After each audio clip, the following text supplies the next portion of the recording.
1986 yılında Camiler Haftası olarak idrak edilmeye başlamış haftamız, 2003 yılında da hani bir eksik yönü var gibi düşünülerek din görevlileri de işin içerisine katılarak Camiler ve Din Görevlileri Haftası olarak o tarihten beri idrak ediliyor.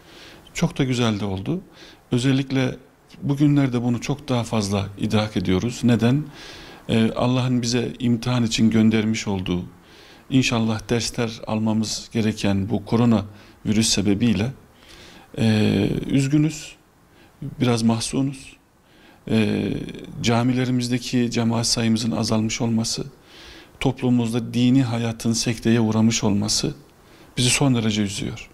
Buna herkesin üzülmesi lazım. Ben sizin vesilenizle bizi dinleyen bütün kardeşlerimize Tevbe suresinden Estağfirullah. İnnemâ ya'muru mesâcidallahi men âmene billah vel yevmil âhir ve akame's-salâh ve âte'z-zekâh ve lem yakhşa illallah fe asâ ulâike en yekûnû minel muhtedîn. Bu ayet-i kerime sanki yeni nazil olmuş gibi bizi çok etkilemeli. Allah'ın mescitlerini Allah'a, ahiret gününe inanan, namaz kılan ve Allah'tan başka kimseden korkmayanlar imar eder. Biz şimdi imar etmenin ne manaya geldiğini unutmuştuk. Alışmıştık bazı şeylere, gaflete alışmıştık, nimete alışmıştık, yokluğu unutmuştuk, hastalığı unutmuştuk, çileyi unutmuştuk, sıkıntıyı unutmuştuk. Ölüm korkusunu unutmuştuk, öleceğimizi, ahirete gidip hesap vereceğimizi düşünmez olmuştuk. Şimdi bu virüs bize bunları düşündürdü.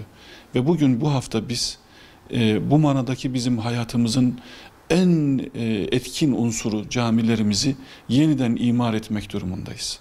Yani imardan kasıt camilerin binasını yapmak değil.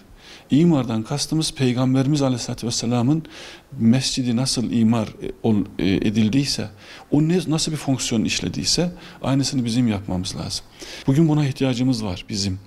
Bu manada camilerimizin içerisinde görev yapan bizlerin, din görevlilerimizin vazifesinin ne kadar önemli olduğu, bunu yüklenmenin ne büyük bir şeref ama o kadar da büyük bir sorumluluk olduğunu da bizim yeniden düşünmemiz lazım.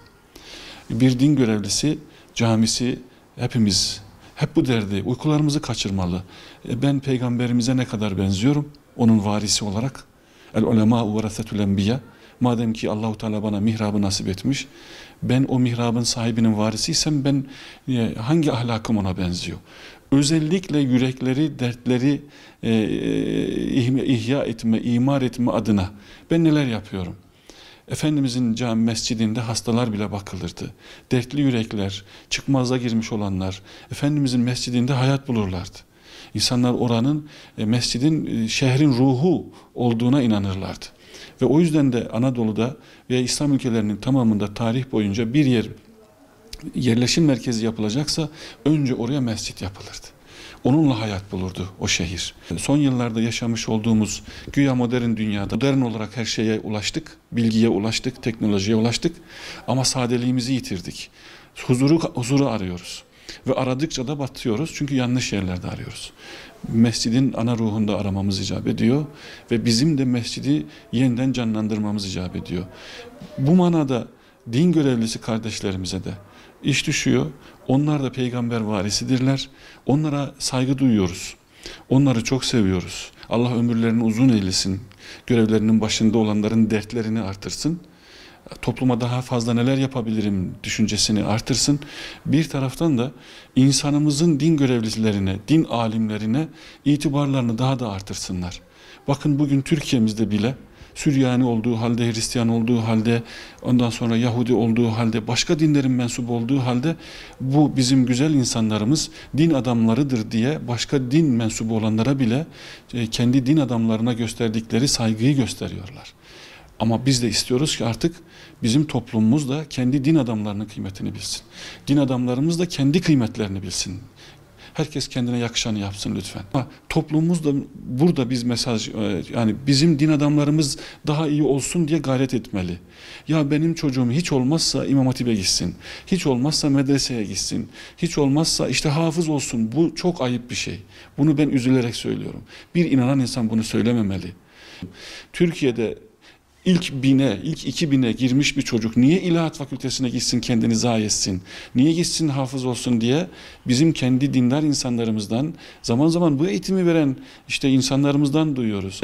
Bizim çok yetkili zekasıyla, ahlakıyla, irfanıyla, yabancı dil bilişiyle, sanat bilişiyle, yani güncel olan her şeye idraki ve ihatasıyla yetişmiş yeni din adamlarına ihtiyacımız var.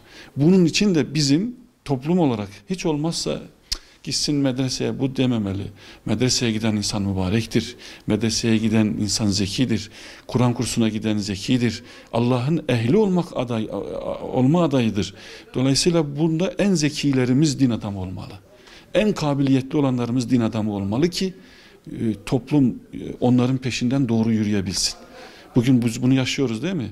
İşte tacizcilerin veya İslamiyet'i yanlış anlatıp isminin başında altında ünvanı olan, akademik kariyeri de olsa veya işte toplumun ileri gelen birisi olarak temayüz etmiş birisi de olsa bir bakıyorsunuz ki aslında işte insanlara ihya değil de farklı bir olumsuzluk verebildiğini, şırınga ettiğini, insanları yanlış yönlendirdiğini görüyoruz. Bugünlerde biz bunu daha iyi anlıyoruz. Bu yüzden bu hafta bizim için çok önemli.